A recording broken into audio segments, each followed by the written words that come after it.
Welcome to the blog.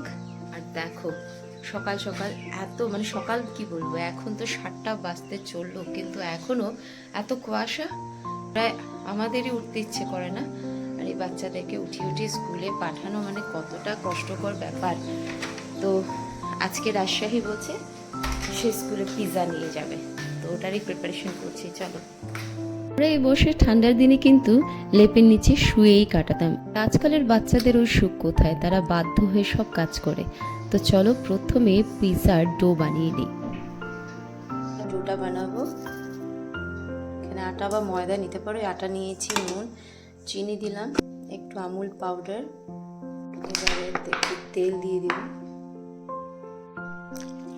গরম জল দিয়ে ব্যাস ডোটা বানিয়ে 5 মিনিটের মতন রাখলেই হয়ে যাবে। ডো রেডি, ঢাকা রেখে ব্যাস দুটো গোলা বানিয়ে নিলাম। এবারে একটু মোটা শেপ এগুলোকে বেলবো।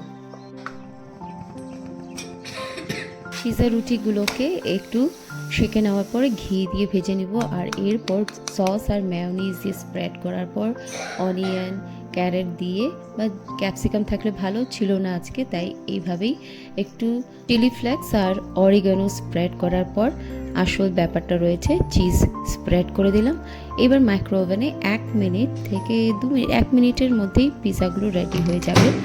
তো এই পিৎজা রেডি হয়ে গেছে। দেখো আমাদের রুটি পিৎজাটা এত ভালো, আর এটাতে যে কোনো সবজি দিয়ে বাচ্চাদেরকে বানিয়ে দেওয়া যাবে। আর আজকে যেহেতু কিবোর্ড ক্লাস আছে, স্কুলে এগুলো নিয়ে যেতে হয়।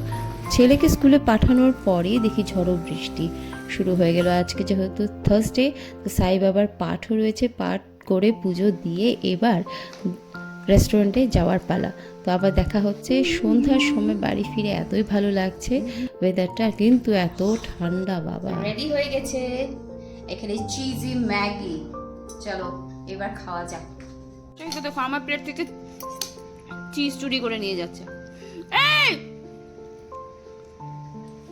ডিনারে আজকে পুরির সাথে ফুলকপি, চানার ডাল আর একটু পোহা ছিল, তা খেয়ে নিলাম। খুব এনজয় করেছি আজকের দিনটা, বাবার ব্লেসিংসে সব ভালো হলো।